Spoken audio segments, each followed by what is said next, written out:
everyone, this is NonnaGrace, and today at work we got to talking about the good old days.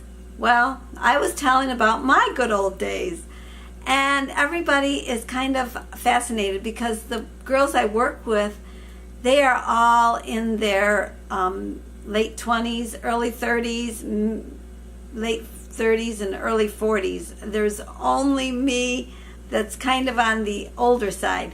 But anyways, we were talking about, and the way we got on the subject is I was telling about having to help my daughter, which I enjoy helping my daughter. I'm so glad they asked me. Well, she had to hem 10 suits for a wedding.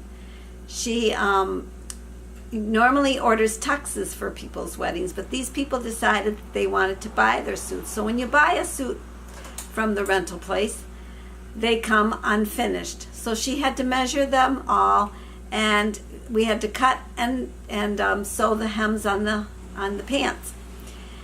And the thing that I said that we did is we did the blind stitch. And I remember when I was in homemaking, the teacher was showing us how to hem our aprons, because that was our project. We had to make an apron, was the first thing we had to make.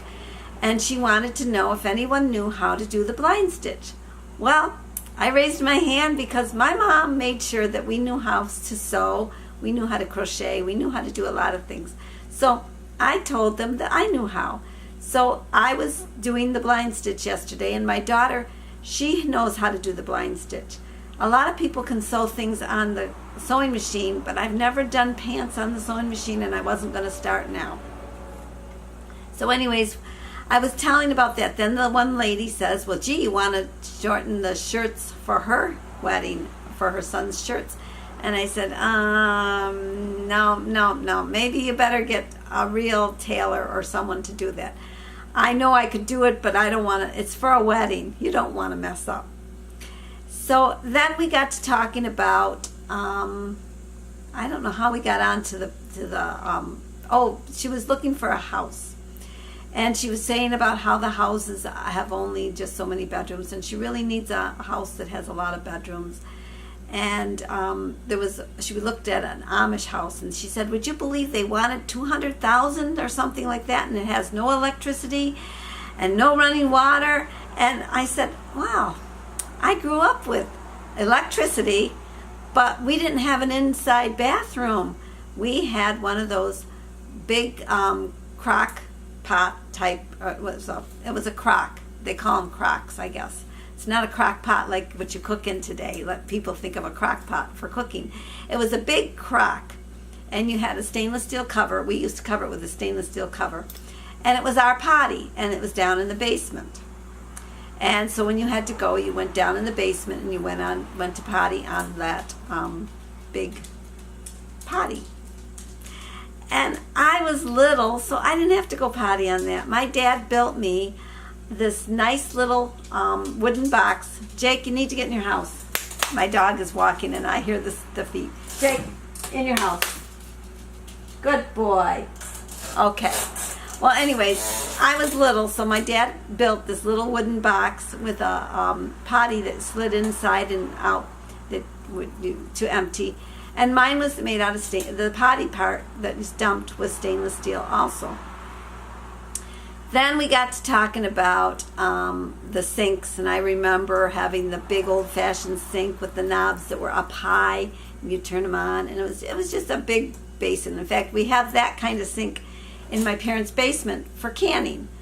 And I remember when my dad had built on another bedroom, and my brothers spent while he was building, they spent that year in the basement. They wanted their bedroom in the basement because we shared a bedroom, all 6 kids in one room. I was little, and my sister, actually it was 5 of us, because I don't think Lucy was in that bedroom. She was in the dining room in her crib. Anita, my sister Anita, and I. Yeah, hi Anita, in case you watch this, and Lucy, hi. We were in the bedroom, and the boys all slept in the one double bed. I slept on what used to be a dresser, but it had a crib-size mattress that fitted. and my dad built railing around so I wouldn't fall out. And my sister Anita was in it was like a crib, and we were all in this one room. And then my dad decided to build another bedroom, and that was the year the boys went to the basement. They wanted their bedroom in the basement. So they went in the basement, and that was the one and only year that our basement flooded. So they had boardwalks that they were walking on to get to their bed, and their bed was up on stilts. And he built the bedroom, he built the bathroom. I remember the bathroom being put in, and there was a bathtub, and it was like, wow, we have a bathtub and we have a flushing toilet. It was like, wow. It was really, really exciting. But now we had a well that was drilled by the drillers, but when the throughway came through, the water got low, and so we didn't have a lot of water. But we also had a hand-dug well, and that hand-dug well was 6 feet deep. My dad dug that well. So we had 2 pumps in the basement. When you have country water, you sometimes have to prime the pump to get the water to come up into the house. And so with the water being low, we were able to fill the tub about this far. But otherwise, before we had that tub, we took our bath in a wash tub down in the basement.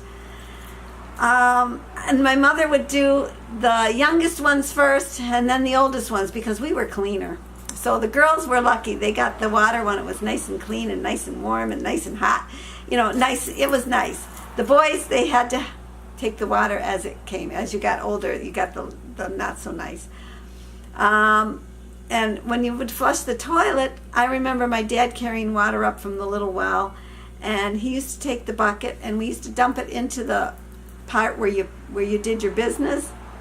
You pour it in there and it would flush down, and that's how we flushed the toilet for a long time, especially in the summer, because the summer the water level was high. If there was not a lot of snow and a lot of rain, the wells were not very full. So you had to watch the water. So anyways, that's what we talked about today. I said I could almost be Amish, but I'm not Amish. So that I thought I'd share that story with you. I'm sure there's more I could tell, but this will go on forever and ever and ever. So I'm going to close for now, and I will talk to you all later. This was fun. I like reminiscing about my childhood. And the more I talk about it, the more I remember. And the more you remember, there's more to tell. So I will tell you more at another time. So you take care, and I hope you enjoyed this little story of mine. And it's a true story. It's my life. So I'll talk to y'all later. Bye, everybody, and take care of yourself. Bye.